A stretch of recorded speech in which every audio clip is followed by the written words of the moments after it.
重力、電磁気力、太陽との距離、物理学の世界には生命誕生のために宇宙が完璧に設定されている奇跡の微調整が存在します。これを専門用語でゴルディロックス、エニグマと呼びます。もしこれらの数値がわずか 1% でもずれていれば、私たち人類は存在していません。これは宝くじの1等に毎日連続で当たり続けるようなありえない確率です。果たしてこれは単なる幸運でしょうか、それとも何者かによって意図的に設定されたプログラムの初期パラメータなのでしょうか。私たちが現実だと信じているこの物質世界、実はそれ自体がはるか高度な文明の巨大なサーバー上に構築された映像データに過ぎないのかもしれません。今回私たちは最新の物理学という名のソースコードを読み解き、この世界に隠されたバグを探す旅に出ます。この世界は偽物ではないかという疑念、その原点は古く2400年前の哲学者プラトンが提唱した洞窟の比喩にまで遡ります。私たちが真実だと思っているものは、実は洞窟の壁に映し出された影を見ているに過ぎないという考え方です。もしあなたが生まれた瞬間から精巧な VR ゴーグルを装着されていたら、仮想世界を現実だと信じて疑わないでしょう。この哲学的な直感は現代において多層次元サーバーというシミュレーションモデルへと進化しました。もし人類よりもはるかに高度な文明が存在し、宇宙全体をシミュレートできる超絶的なスーパーコンピューターを持っていたらどうなるか。彼らは無数の仮想現実の宇宙コシミュレーションを作り出すはずです。だとしたら私たちはその何千億番目に作られたデータ空間の住人ではないと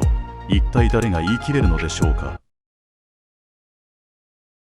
このオカルトじみた仮説を科学的な事実へと引き上げるのが量子力学の奇妙な振る舞いです。有名な二重スリット実験において、素粒子は人間が観測するまでどこにあるか状態が確定しないという性質を示しました。見ていないときはふわふわした波の状態で、人間が見た瞬間にだけ物質として現れるのです。まるでだるまさんが転んだのような現象です。実はこれ、最新のオープンワールドゲームにおけるリソース節約術と不気味なほど完全に一致しています。マインクラフトなどのゲームではデータ容量を軽くするため、プレイヤーが見ていない背後の景色は描画を省略します。つまりこの宇宙も誰かが見た瞬間にだけオブジェクトを描画している可能性があります。さらに物理学におけるプランク長というこれ以上分割できない最小の長さは、ゲーム画面でいうピクセル解像度の限界そのものです。この世界には拡大の限界がプログラミングされているのです。ではこの壮大な宇宙の演算データはどこに保存されているのでしょうか。その答えは宇宙で最も過酷な場所、ブラックホールにあります。物理学者レオナルド・サスキンドラが提唱したホログラフィック原理、これはブラックホールに飲み込まれた星や光のすべての情報がその表面、事象の地平線に2次元のビットデータとして保存されているという衝撃的な学説です。わかりやすく言えば、クレジットカードのキラキラしたシール、ホログラムと同じです。平面のシールなのに光を当てると立体に見えますよね。つまり私たちが住むこの立体的な3次元空間は、宇宙の果ての境界線に書き込まれた2次元データから投影された立体ホログラム映像に過ぎないということです。宇宙の本質は物質ではなく情報なのです。